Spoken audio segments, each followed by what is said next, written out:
good evening, and welcome back to another episode of The Velocity of Now. Me, your host, Thomas Sheridan, now broadcasting exclusively from this point on my YouTube channel, Thomas Sheridan Arts. It's the 27th. Just had to check that. And my website is thomassheridanarts.com.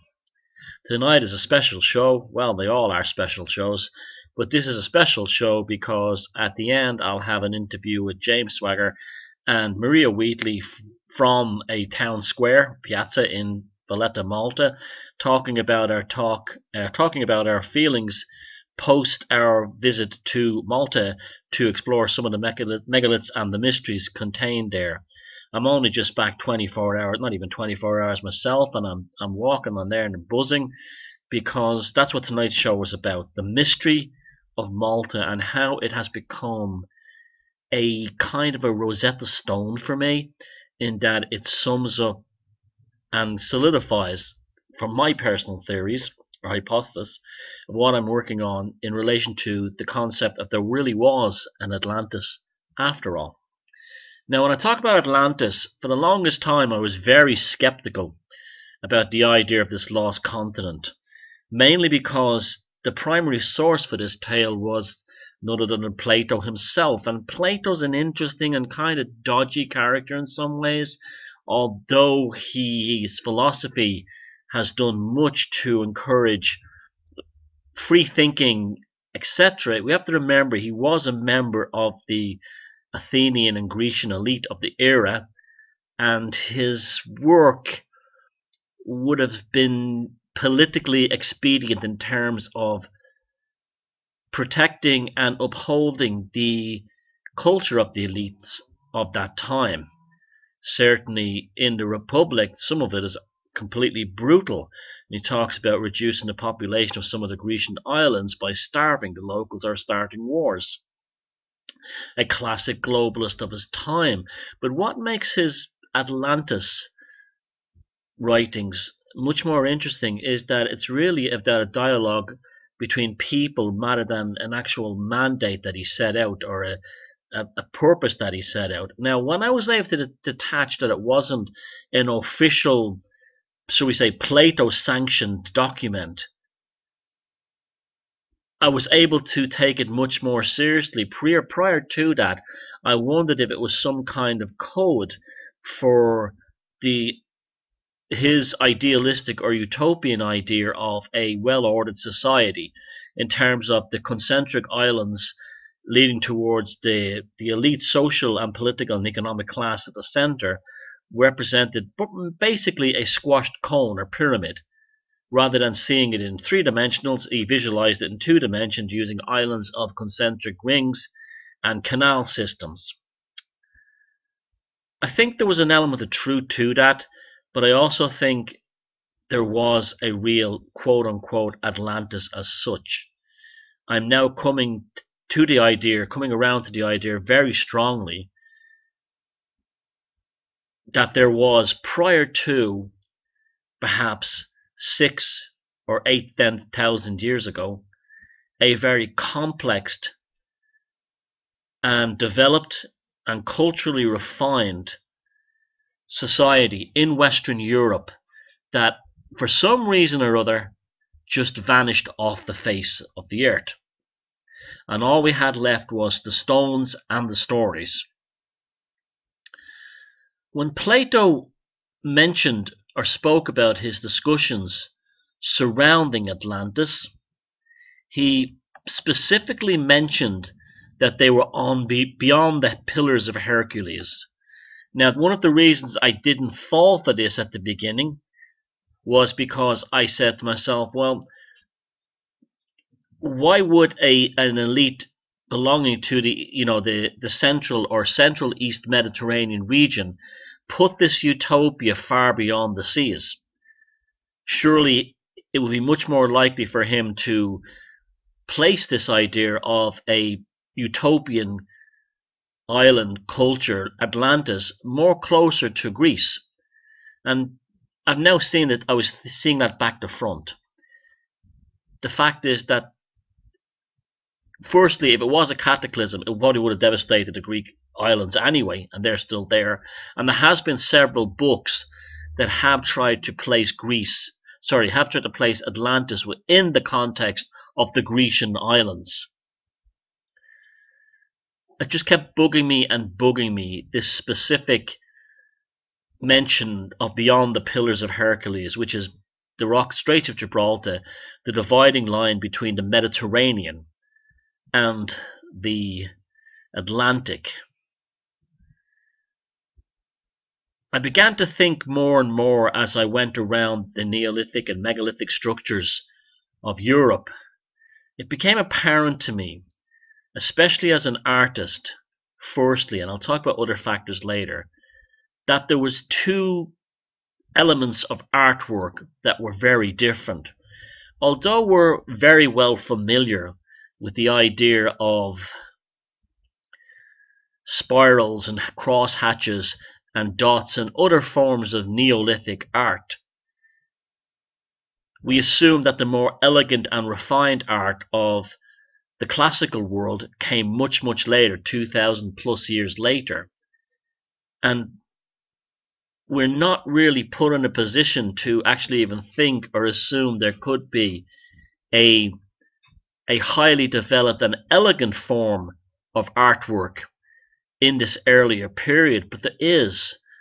And this is what really began to open this mystery for me, is that the more further we went back in time, rather than the artwork becoming more primitive, the artwork in fact became more complex and elegant. So if you look at the artwork at Knowth in Ireland, it's quite complex in compared to previous stuff around it, as same as the stone at the opening of Newgrange. There are also stones in places such as Rathcrogan in Ireland, in County Roscommon, which display a very different type of design than just basic spirals and hatches. These artworks are generally more fluid and elegant. They have a complexity about them that's geared more towards the aesthetic beauty of them rather than a technical proficiency. There is an element of what they call in art exploring the line. They flow and intermingle with one another. There's an entanglement of the actual graphics. This is a design that did not come till much later. Some of them almost look like the Art Nouveau movement and the kind of graphics developed in the late part of the Victorian era. And yet they're the furthest artwork back. On top of this, the further we go back, the more complex, elegant, and more importantly, similar these tombs and megaliths are. Well, I won't call them tombs, I would say temples and megaliths are. There is a grandiosity of scale in their construction that is not apparent later on. You have both a reduced size of the megalithic structure and a reduction in the complexity and the number of artworks associated with them.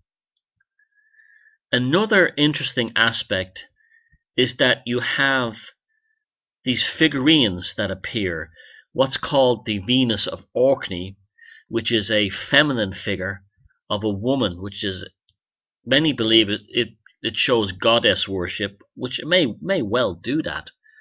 But you have the same kind of statues appearing in Malta, on the other side, on the other end of Europe, in a completely different climate.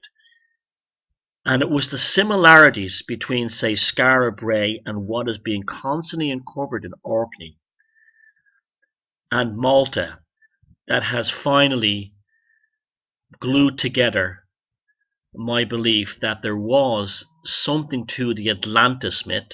Obviously, it wasn't called Atlantis, that it was a complex society which existed mainly in Western Europe, and a cataclysm, the same cataclysm that led to the sinking of Doggerland, which connected Yorkshire in England to Denmark is essentially what wiped out, or should we say retrograded, the existing cultural development of the time. And Malta was part of this, and I'm going to Sardinia next in the hope to find further validation of this. And because both Malta and Sardinia were not beyond the Pillars of Hercules, but within them, if there was a large tsunami caused by a comet, by an underground earthquake, undersea earthquake, by a meteor impact, asteroid impact, it did not penetrate into the Atlantic, from the Atlantic into the Mediterranean. It was basically stopped at the Straits of Gibraltar. The Straits of Gibraltar acting as something of a buffer or a dam against any tsunami coming in from the Atlantic. Also, there would have been directional aspects to it as well. It may have moved from east to west across the Atlantic if it happened in, say, the region around Norway. There is a continental shelf off the coast of Norway, which is considered the prime suspect in causing the tsunami which created Doggerland, which flooded Doggerland and turned Britain and Ireland into islands separated from this mainland Europe. This rise in sea level is apparent everywhere across the Atlantic coast. You just have to look at maps, cartography maps, showing the undersea cartography. There is a long continental shelf. There are traces, very powerful and clear traces of riverbeds on these continental shelves that were once above land.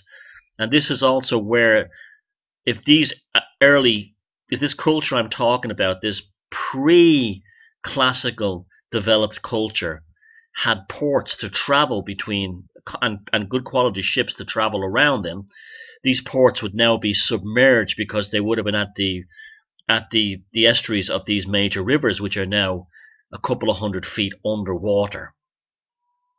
So we have an incredible mystery that's all to play for. So when I arrived in Malta, I was expecting to see some validation of this, and what I got was a colossal validation of this.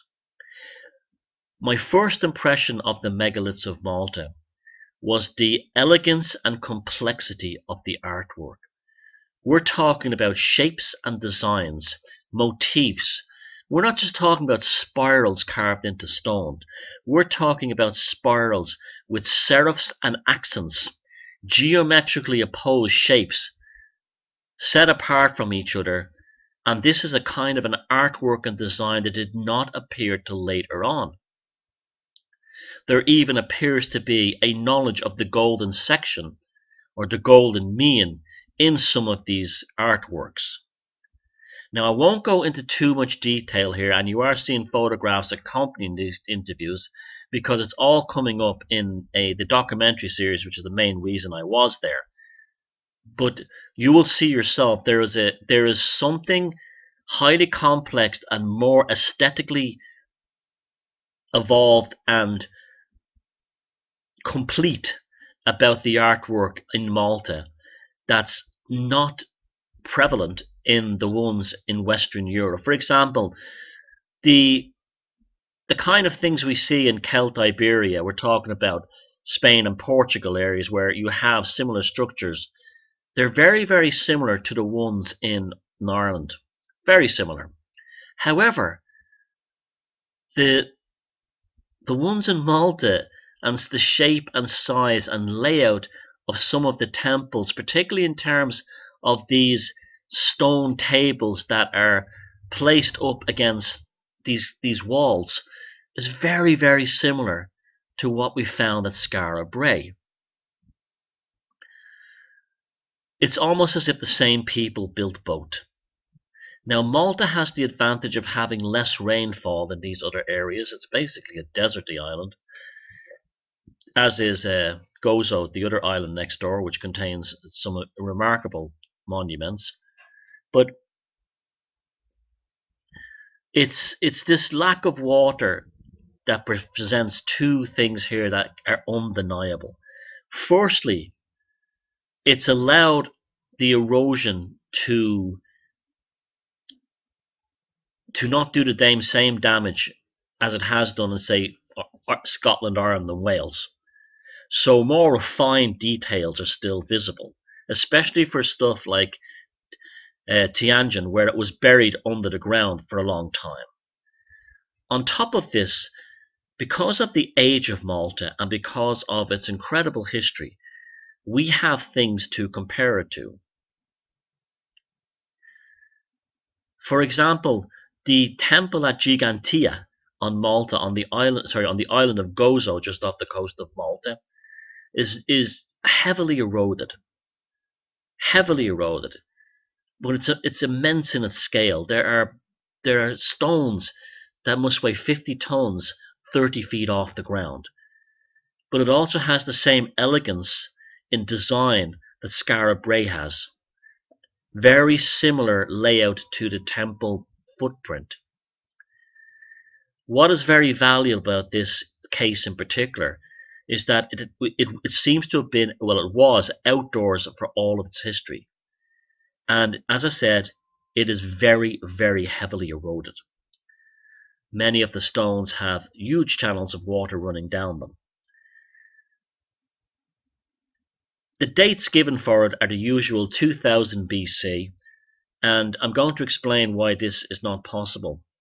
Because nearby on the island of Gozo, in fact, the road leading from the temple at Gigantia is a Roman viaduct that was built 2,000 years ago, a Roman water aqueduct, that was built 2,000 years ago, that has been subject to the same external environmental factors of the Maltese climate, and there's little or no erosion on it. It looks like it was only built about 100 years ago, and it uses the same stone.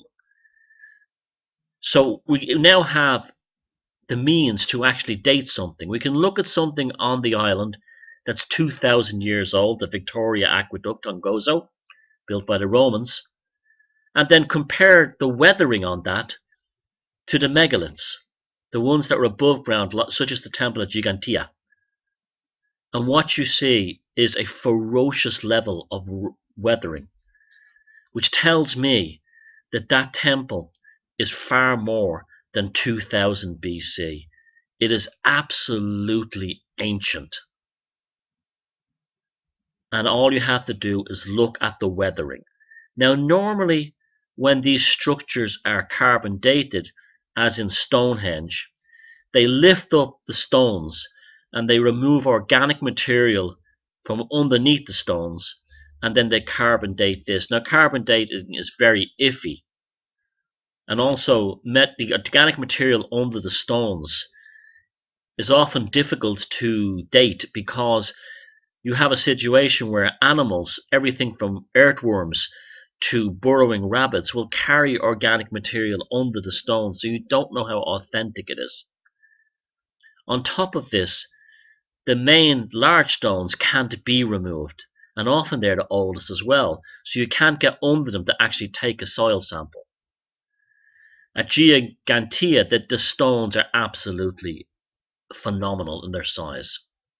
It truly lives up to its name as the Temple of the Giants.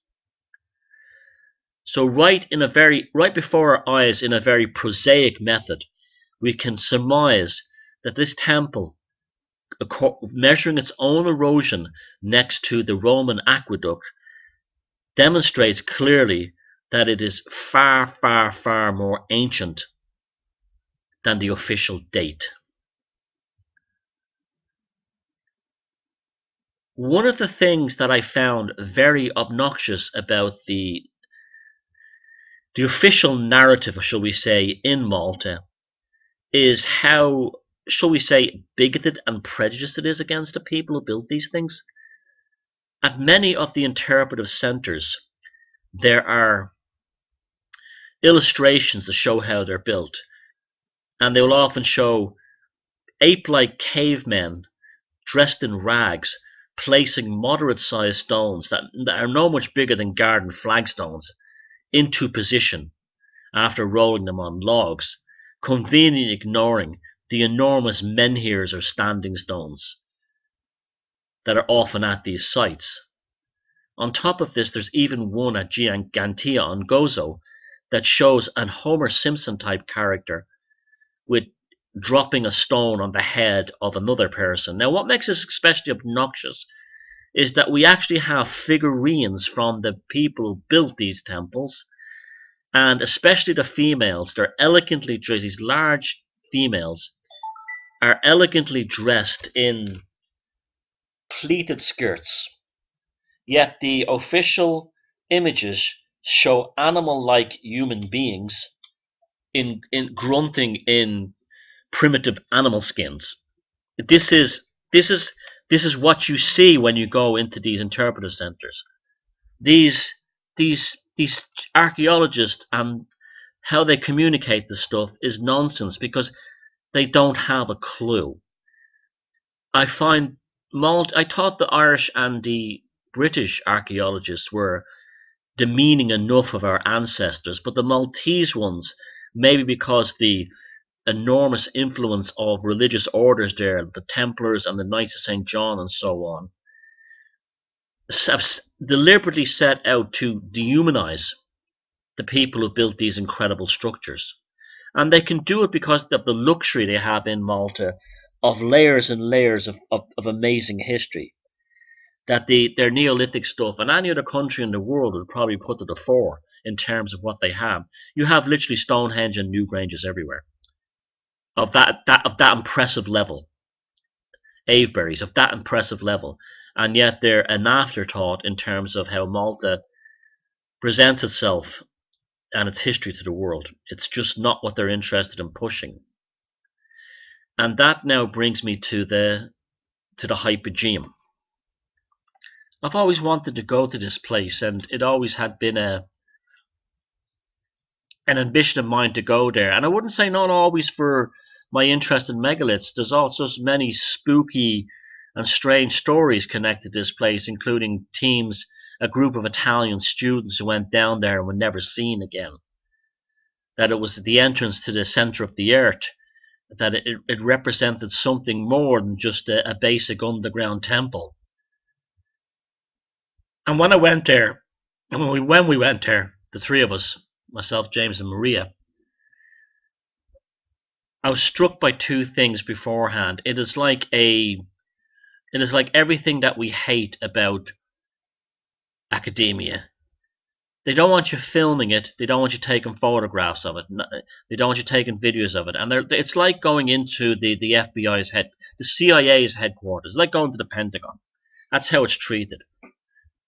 When you go in there, now I understand why it's mostly in darkness, for the reason that it has to stop the growth of algae, and they only allow 90 people in there a day. And you're given this, one of those radio sets that you'll have the headphones on, and you're given the spiel of what they believe it was. Now, the Hypogeum of Hal Safalini is basically in a house in the middle of this town. You go up the side street, and there it is in the side street, because it was built on a housing development that was being built in Palo in Malta around the late 1800s. And it was discovered again I think it was around 1903. It was discovered, and when someone was building a water chamber to collect rainwater, and they broke through to it accidentally, but it had already been known before then, because some of the house builders had built reinforcements over the holes that previously existed, but had never been told anyone. They'd never been told about the archaeologists, or told the archaeologists where it was. Now, the first person to go in there was a Jesuit priest called Manuel Magri. And he's also a fascinating character. He's written a couple of books on Maltese folklore. He was actually a brilliant Jesuit intellectual, a classic Jesuit-educated intellectual. And also a folklorist. And he got in there first. And he was the first to investigate this remarkable structure. His original papers on it have never been published, for the reason that just after he'd completed or was about to complete his findings on what the hypogeum was, he was strangely ordered to go to Tunisia to serve mass to Maltese immigrants out there, and then died. And that's the end of it. We don't hear how he died. We just hear that he suddenly died. We don't know if it was an accident, if he got sick, if he had a heart attack. And more cryptically and strangely, his original papers on the hypogeum have never been found. The first person in there to go and dig through the soil and uncover this remarkable underground structure, those papers are such an incredibly valuable archive that they've been lost. And this makes no sense to me. And I knew this before I went there. And after he died, it was taken over by very much establishment insiders within Maltese society, led by an individual called Themistocles Zamet, who is a knighthood, as a totally tied up with the British government and the British royals, and he controlled not only the excavations of the hypogeum of Hal Salvarini, but also the story of what it is. His theory was the one that stuck. And while you're going through this place, and it is truly a mind-blowing experience, I just want to talk about how I felt going through it. I felt spiritual, and I felt emotional, extremely emotional, to be in this place that allegedly they say is from 3000 BC, and even that's incredible.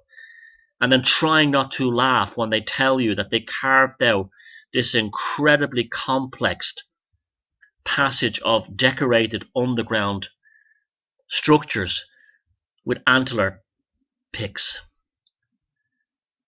And you of course, in the obligatory animal skins while they grunted. You just even ignored that. I found myself, the deeper we went down, the more my heart was pumping. I had a lump in my throat. I was on the point of tears, and I don't know why. I just don't know why.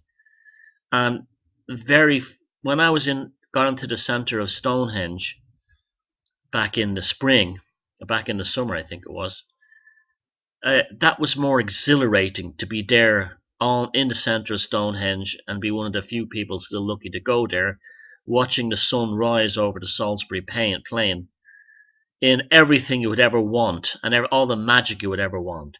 And that was more exhilarating. And I thought I'd be much more emotional there. And I was emotional to an extent, but nothing like I was in the hypogeum. Not that truly affected me deeply. And I couldn't stop touching the walls. Now, it's important for so many other reasons, because I think also that was the moment when my emerging theory was solidified, when I saw the red ochre painted artwork on the ceiling that was so similar to the artwork that's been carved on stones, both in the Tianjin temple and other temples around Malta, but also in random stones at the Rathcrogan sacred site in Roscommon in Ireland. It was the same. It just hit me. These are the same cultures. They're the same people. Now, the hypogeum, they found the remains of 7,000 individuals, or so they say. And I won't go into the theories behind how it was used with the bodies, but they made it all sound like it was death cult. This is a big thing in Malta, not to put down the Maltese people or the structures, but their officialdom. On other sites, like Tianjin, there was a hole in the ground, an enormous pot that had been carved from one stone. Incredible work. If you're looking at these photographs, you'll see it at some point. And it was all about collecting the blood of the victims they sacrificed, the pagan blood, while they grunted in their animal skins and packed away these structures with like antler horns because they were all stupid and weren't, they weren't Romans or Greeks yet. They didn't come out of Babylon like we're told our ancestors did. But when you go down into the hypogeum, you feel like you're going down deeper into the human subconsciousness. In fact, it was Carl Jung had a dream similar to this that led him to his theory of the collective unconsciousness. And I think that's probably how I felt when I got to the bottom. Now, there's one part that they bring you to what they call the Holy of Holies, which I hate that term because we know when that comes from the Bible.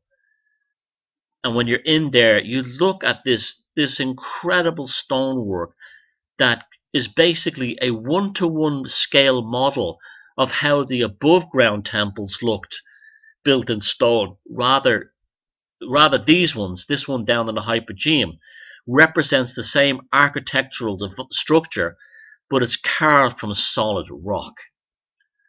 It almost, well, it does, as far as I'm concerned, represent a connection between the ancestors and the world of the subconscious or the world of the dead and what's on earth.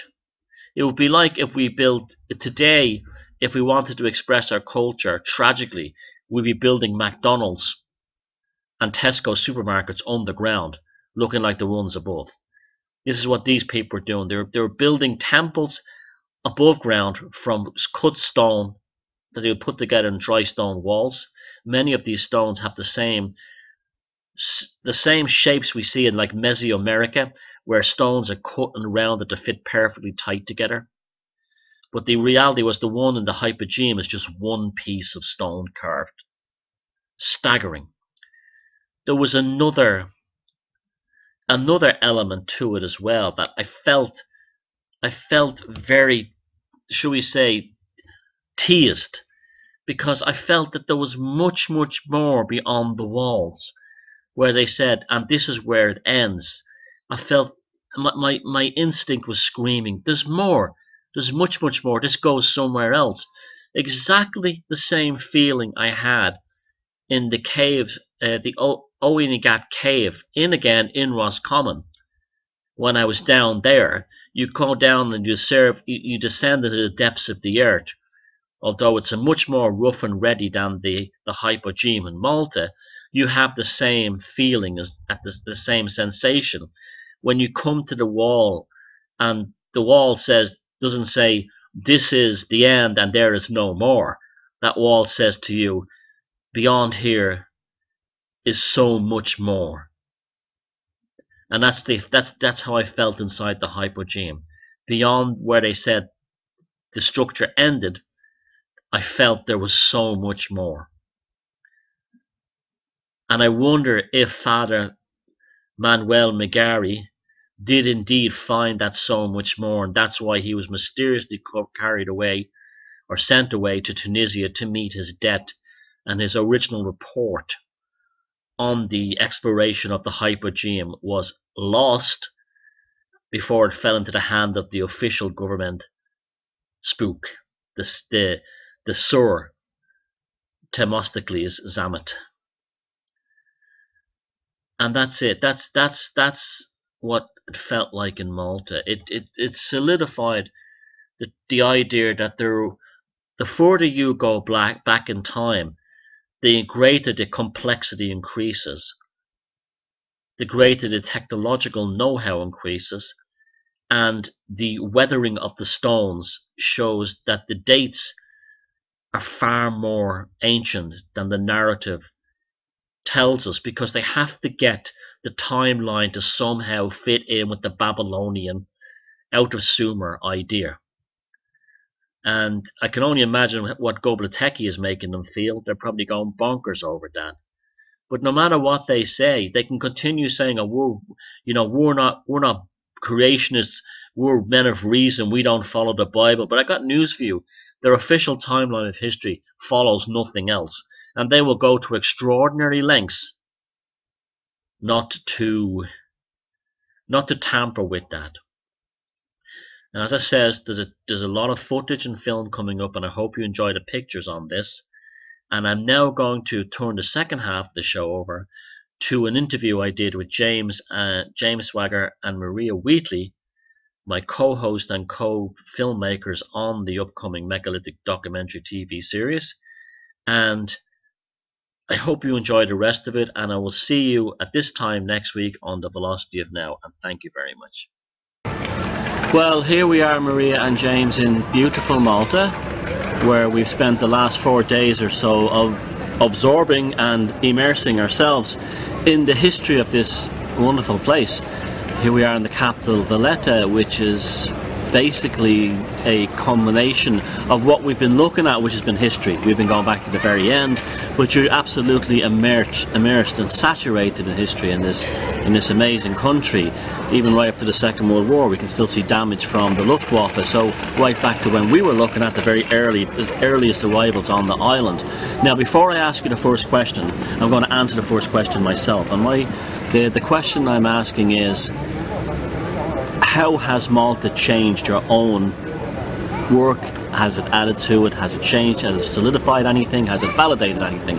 Now, for me personally, it has validated and confirmed what had been floating around in my consciousness for a while, that there was a proto, highly civilized, advanced culture in Western and Southern Europe, which existed long before the Classical Age. And something happened and it was wiped out, it was removed. Malta, for whatever reason, perhaps because it was sheltered by the Pillars of Hercules or the Straits of Gibraltar and so on, survived the devastation which probably sunk Doggerland, removed Britain and Ireland from Europe and turned them into islands, and devastated the coasts of everywhere from Celtiberia all the way up to Norway. It's speculation for me still what that was, but it's confirmed to me that that's what happened, and Malta represents a kind of living repository of that era. I'm also struck by the ancientness of the actual locations. We visited the Temple Gigante yesterday on Gozo, and the weathering of that monument is phenomenal. While nearby is a Roman aqueduct from 2,000 years ago, which has very little weathering by comparison. So we're really looking at immense timelines. So that's what coming here has done for me. It's validated my belief that there was a proto-civilization all over Western and Southern Europe, long before the Classical Age. What about yourself, Maria? Yes, I agree with that, and that's a very good question to start. For me, Malta is definitely a tradition that is not necessarily Neolithic. I think it was an inherited tradition from peoples around 14,000 BC, because in 14,000 BC, if we look at the evidence from passage graves, from caves, and from various different locations, it seems that there was an advanced civilization which was performing surgery, which knew about painkillers, which was making painkillers and manufacturing them. If we look to the north, to Siberia, for example, we see one of the oldest skeletons dated to 25,000 BC, and he was garbed in numerous beads, and each bead, the hole that it was strung to, was in exactly the same position. So that was thousands of beads in this garment, so they were being manufactured. I really do feel that there was some kind of event that happened, and it could have been even before the Ice Age, and that this was an inherited tradition. So I don't see it as a sudden birth in the Neolithic at all, but more of a kind of progressive and a kind of reawakening of ancient arts that were already in place long ago. And for me, as a woman, I really like Malta because it's the land and the home and the heart of the goddess. James, you have an awful lot more experience here compared to myself and Maria. Sure. So you've probably had your validations even changed, perhaps, or further re-entrenched. What effect has it had on you? I'd say Malta's drastically changed my outlook on megalithic Europe, and I've been here numerous times, and ironically I actually go through the same mental thought process every time I'm here, and it's changed me in two ways. It's revolutionised what I actually think of megalithic Europe.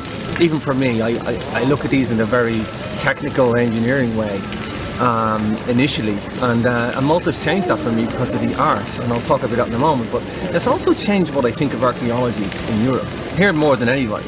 and I always speak out about the Maltese archaeology and the control of the monuments. The lack of insight, the dissemination of knowledge just seems to stop at Malta, and it seems to be very controlled, and almost sometimes ludicrous theories are thrown out. So I guess my cognition of how archaeology works is, very, very clear, and you just can't speak out about it enough, because we're told how to think, how to behave, and how the past was, and it's just not true 90% of the time. It can't be proven, most of the theories out there, and most of the time you could even question why theories are drawn, and sometimes you can see, but I don't like it. I don't like guesswork and theories that just aren't relevant and giving us a very, very different view of the past when we have evidence to suggest otherwise. So I guess that's what's also drastically changed. I think Malta's got the worst case scenario of it in Europe, and that's what's drastically changed about in that respect. Go to the good stuff, to the positive stuff. It's revolutionised what I thought of megalithic Europe, because coming at it from a science and perspective and an engineering, and that's what's drawn me to these monuments, to figure them out, because they are technical machines, if you want, astronomy and acoustics. But I think, we discussed this, Thomas, I think they're art first and science second, and the artistic display from the Orkneys right down to Malta, Ireland, Scotland, England, Wales, Brittany, Portugal. I think the aim was artistic expression with scientific know-how embedded into it at the second initiation. So, that's revolutionary for me, and that's what's changed me, and Malta's done that, because the art in Malta, okay, we've got the spirals in the Orkneys and Newgrange and Malta, and there's all that going on too, but there's more expressionism of human figurines, and more refinement, more refined art as well, and whether it's small statuettes or large, or the display of animals, and it's just so much more artistic, and you can see it's even within their own culture. It was revolutionary, and I think we've also discussed, Thomas, that Orkneys was its own entity. It was its own artistic display, as was Newgrange, the Boyne Valley culture. Although we know from the Boyne Valley that they took flint from the Orkneys and brought it down to make the Noath mace head, so we know there was definite connections that they can't argue with. But I guess when we step outside the arts, not only have I realised that it's a maritime culture. It might seem obvious to point these things out, but you must understand that it's not accepted that this was a maritime culture. People are refusing to believe they were anything to do with maritime. That's because of the shipping, the restrictions. They don't understand. You can have small vessels following the coastline. Yeah. I mean, this is how it was done. Yeah, and the coastline goes all the way from Malta right up to the Orkneys. Beyond to Norway. Yeah, I mean, you sail out to the Straits of Gibraltar, you can follow the coastway all along, you will see Britain from the mainland of France, you can see Scotland from the mainland of Ireland, or vice versa, back the other way. And you can see You can see Brittany from England. So whether they went a long way or short way, you can see the islands from each other. Yeah. Sorry. And just to I mean, when you see Tarjan Temple, you have boats and rafts displayed on the walls, and you still have archaeology turning around saying they lived near the sea because they had a rich source of fish. And it's like the most ludicrous dispelling of what these guys wear and who they wear, and I just think I can't drive it home enough for the maritime culture, because it's not generally accepted, and the art too, for that matter. Well, that's a prejudice in history that's gone back a long time. A prejudice, yeah. Yeah, because they want to have the great age of seafaring to begin with the Portuguese, Spanish and the English, with Magellan and so on, and all these people. And yes, they were tremendously forwards in technology by those nations, but that's not necessarily the same thing as seafaring. You can still have a very complex seafaring culture by adhering to the coastlines, and you don't get lost that way. You can navigate by science, as well as you don't have to go too deep into the ocean. This prejudice went right back to the Vikings even. No one wanted to believe they crossed the Atlantic and got to North America simply because they were not from the golden age of seafaring. I agree with both of you what you just said back then. Maria, what you said about the feminine aspect of this island and the megaliths here, absolutely 100%. I got that impression too. The forms, not only the actual artwork found in them, but the forms and the shape of the actual floor plans and footprints of the monuments, to me, were very feminine. They were very built. They just felt, I can't explain it. Where maybe Ireland, you were saying Ireland and Celt Iberia, like the ones in Portugal and Spain, Galicia, are very similar to the ones in Ireland, where the ones here are very similar to Orkney, and they've even found the goddess Venus statue. So I completely agree with that. And the floor plans were laid out to what was used in Europe, and especially in England, in the stone circles, and that was the megalithic foot, 2.72 feet. And just to mention about ports, there was a large port found south of Stonehenge called Christchurch, a Neolithic and later used Bronze Age port. And not only that, this port led from a road right the way to Stonehenge. And when I talk about a road, I don't mean a lane, I don't mean a ridgeway. The roads that they have found in southern England are the size of an A road in England. So this was a huge network, not just from Malta, not just from France, Brittany, but a whole European. And I think it could go even further than that. I think what united the ancient world was, you've talked about art, you've talked about seafaring, it was the people. I think this tradition, whether it's the megalithic yard or whatever, there was a common premise throughout the ancient world, which we have lost today through religion and segregation. Yeah, the Roman and the roads thing is the biggest lie of all. In Ireland, we have the Escar Riada, which goes from Tara over Clonmacnoise and onto Galway, and we had there was roads all over the place. They were just built of renewable materials like such as wood, or they were built upon escarpments where they were above ground for safety reasons. The Romans built in a straight line. That's another prejudice. And they did in Stonehenge. They did not follow the ridgeways. There was ridgeways there. These are roads that are underneath the ground, and more than that, they were paved. And also with the ports, you have to remember, because the sea levels have rose, we know that from Doggerland, the ports would be now buried out to sea somewhere. Yeah. So we can't. That's why we don't see them. They're under the oceans. Now, what you were saying about the prejudice, it's the worst here of anywhere. They really do portray, because they have almost a gluttony of history here, the phenomenal ruins. Megalithic thought, please. Yes, exactly. Let's keep it down. And they do look like that. They look like monkeys in the monkey men putting up little stones and haphazard Simpsons-type characters in the animal skins. I thought it was bad in Britain and Ireland. Here, it's outrageous how bad it is. And it's a level of sophistication, these monuments. It's equal to our own, without the trappings of materialism, without the trappings of our modern knowledge, and our modern science. These guys were comparable to us. Yeah, and those bangs are not the Maltese thought police shooting at us. But when you guys are describing roads, it draws me back to something that has the allure of mystery to me.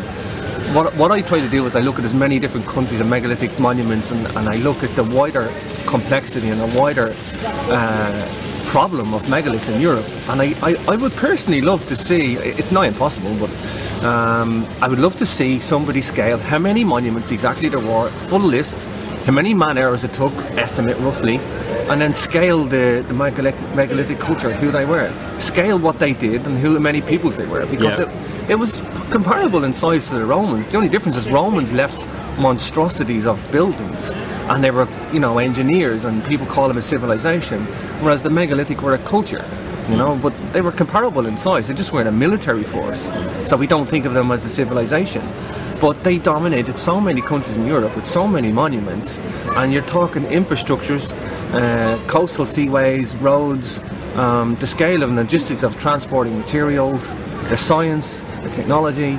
And they were oral and artistic traditions. They did not write anything down like the Greeks and the Romans and the Babylonians. And that was another aspect too.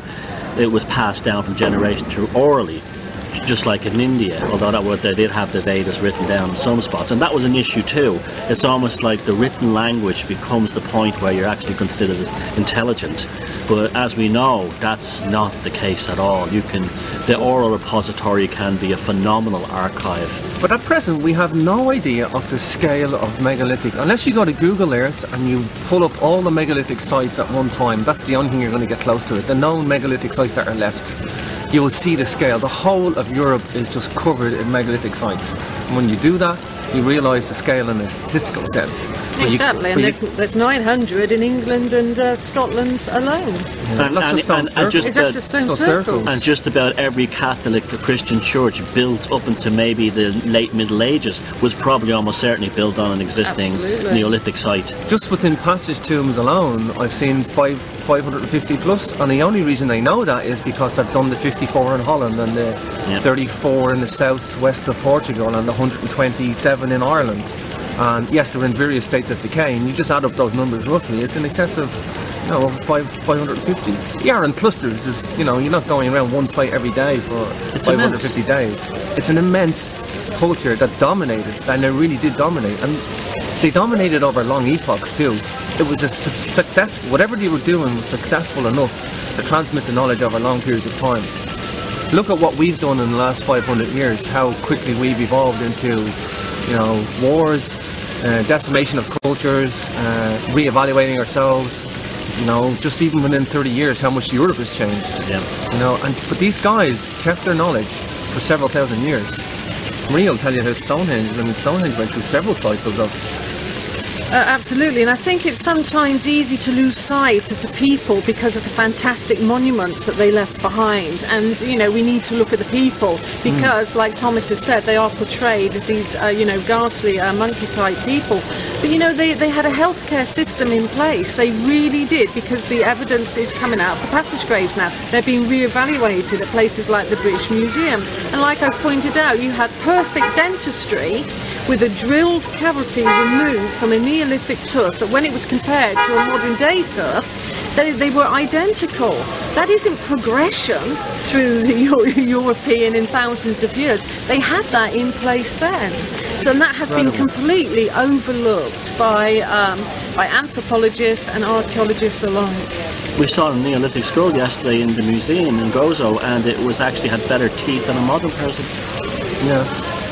They were incredibly healthy. And in fact, the Mesolithic, if we go back earlier than the Neolithic, the Mesolithic people had even better teeth. They chewed gum for oral hygiene, and they had toothpicks. So the actual Neolithic teeth were worse than their predecessors, the Mesolithic. And again, you wouldn't think that. You think it should be getting better and better. Yeah. But it doesn't in the ancient world. And if you go back even further, there is more evidence of good dentistry care. So, this is why I think we've lost sight of the timeline. I have to agree with that, and also we are not as strong as they were. They were incredibly strong, it seems to me. They had great physical strength. It's been shown anyway they had. So we have been actually, since the so-called dawn of civilization, the Greco-Roman, out of Babylon world, we've actually been devolving. We're actually going the other direction in terms of our, shall we say, humanity, maybe that's the price we paid for our technology, our politics, our economics, is that we have actually, as beings ourselves, have paid the price and actually suffered as a result. I want to talk now about my personal highlight of the tour. Well, highlight of highlights, right? It was all highlights, but the one that I have not been at when I go to sleep at night, this is the last thing I think of, and the first thing I think of when I wake up in the morning since I visited is the Hypogeum. Now, all my life I wanted to go to the Hypogeum. I've read quite a lot about it over the years, all kinds of everything, even in fictional novels, and it was nothing like I expected, because even in the sympathetic portrayals, it's portrayed as a dark, sinister place. I found it incredibly emotional. I was in a very highly emotional state down there, in a good way. I felt like that I was being sort of psychically regressed to the psyche I should have, rather than these sort of overcoatings of education, Western indoctrination. I felt I was pure down there, like I was getting to the heart of me. And the place does have an element of mystery, but mystery is not the same thing as scary. It ponders. Now again, we saw the same. It's not eerie. It's mysterious. It's mysterious, evocative. It's the shadow rather than the terror. It's the shadow. It's what's in the shadow can help me, rather than the terror of the unknown terror in the darkness. That's how it felt to me. And we went to this one spot that they called the Holy of Holies, which I found to be an obnoxious name because that's obviously biblical. And in that spot there, I was literally on the point of tears. Don't ask me why. I felt very, very connected to, and with all the way they'd put metal gangways in, and you had like these radio sets that I didn't even want to listen to. With all that technology there, I still felt very, very connected to the people. And I think the Hypogeum, to me, I've been thinking about it, what it is, and I still believe there's much, much more down below there. Much, much more. And I'd like to hear your theories on that. I'll start with James first. Well, going back to your first question, that's every time I'm coming here, I'm always going to the Hypogeum, and you don't really need to see it the second time or third time, really. I mean, seeing it once would be enough, but I go for that reason because of what it does to me in a personal sense. Because I look at the achievement, not in a technical engineering way, but the achievement of the mindset and the emotions of the people behind it, because it was an emotional thing for them to do that. They were burying their ancestors down in there. That was the place. They didn't put the remains of their dead in the temples.